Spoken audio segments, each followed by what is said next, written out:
आज प्रदेश में चारों ओर हाहाकार मची हुई है। बुजुर्गों का सम्मान स्वरूप जो चौधरी देवीलाल ने पेंशन की थी, लगभग 75,000 बुजुर्गों की पेंशन सरकार ने तरह तरह की शर्तें लगा करके रोक दी है। और ये सम्मान स्वरूप पेंशन जो चौधरी देवीलाल ने की थी, तब किसी प्रकार की कोई शर्त नहीं लगाई गई थी। उसके बाद चाहे कांग्रेस पार्टी की सरकार आई, उसने भी कोशिश करी कि कुछ शर्तें लगा करके पेंशन काट दी जाए, परंतु इंडियन नेशनल लोकदल ने उस वक्त में भी सीना सफ़र होकर लड़ाई लड़ी थी।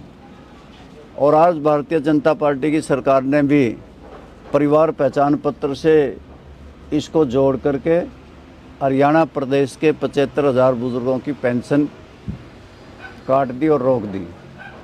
हमने निर्णय लिया है कि इंडियन नेशनल लोकदल ऐसे मौके पे चुप नहीं रह सकती कि 20 तारीख को 5 सेक्टर पंचकूला में कूच करेंगे और प्रदेश के माननीय राज्यपाल को इस मामले में मिलेंगे, ज्ञापन देंगे। हरियाणा प्रदेश में इलेक्शन से पहले सरकार ने पीले कार्ड बनाए थे, 76% जनता को पीले कार्डों में कर दिया। और इलेक्शन जब हो लिया, वोट ले लिए, उसके बाद पीले कार्ड काट दिए गए। वहीं हम बुजुर्गों की इस पेंशन को बहाल कराने के लिए, सम्मान को बहाल कराने के लिए 20 तारीख को ठीक 12 बजे पंचकूला में सेक्टर 5 में इकट्ठे होंगे और हम वहां से कूच करेंगे और हरियाणा प्रदेश का हर नर नारी उसमें हिस्सा लेगा।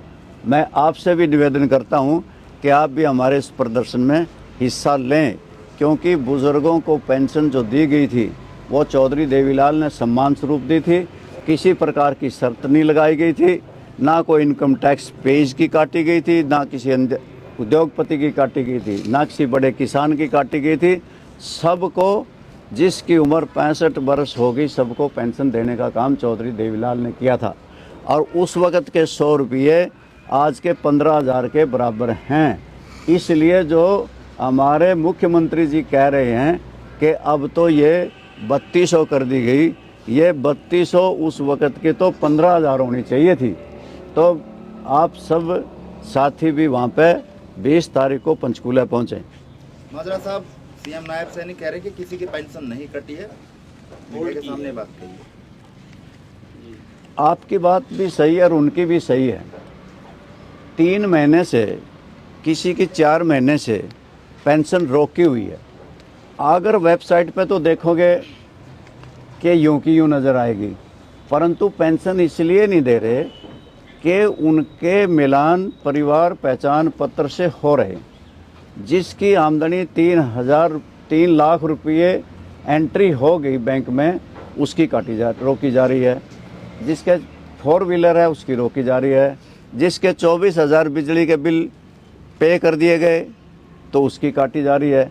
यानी कि अगर नहीं काटी गई तो फिर 4 महीने से उनको लंबित क्यों किया जा रहा है? उनको तुरंत से देनी चाहिए। वो बुजुर्ग हरियाणा प्रदेश के मारे फिरते हैं, दफ्तर भरे मिलते हैं। ऐसा क्यों हो रहा है? आपके अखबारों के माध्यम से मैं आज दैनिक जागरण ने छापा है, इससे पहले भी छपया था, भास्कर ने भी छापा था। तो हमारे यहाँ से 3104 की बंद है, तो वो क्यों है? क्यों नहीं देते? फिर अगर काटी नहीं गई तो दे क्यों नहीं रहे? बजट का इशू बता रहे हैं कि यह 2100 पेंशन लाडो लक्ष्मी के लिए, उसका भी 1000 रुपये कर दिया। उसमें भी जो चुनावी वादा था वो पूरा नहीं किया गया। लाडो लक्ष्मी योजना पे भी तरह तरह की शर्तें लगाई गई। पहले कहा था सभी को देंगे, फिर तरह तरह की शर्तें आय की लगा दी, किसी को कुछ लगा दी। 1,80,000 आमदनी होगी, जिनकी उससे नीचे होगी उसको देंगे। आपके सामने ही है कि 8 लाख महिलाओं को अभी तक दी गई है, जबकि हरियाणा प्रदेश में महिलाएं तो इसके लिए दावेदार कम से कम 40 लाख होंगी। परंतु इसमें तरह तरह की शर्तें लगाना और फिर इसको काट करके कभी 2 महीने में देंगे, कभी 3 महीने में देंगे, कभी कहते हैं जमा हो जाएंगी, इस तरह की बातें करना अपने किए गए वादे से मुकरना है।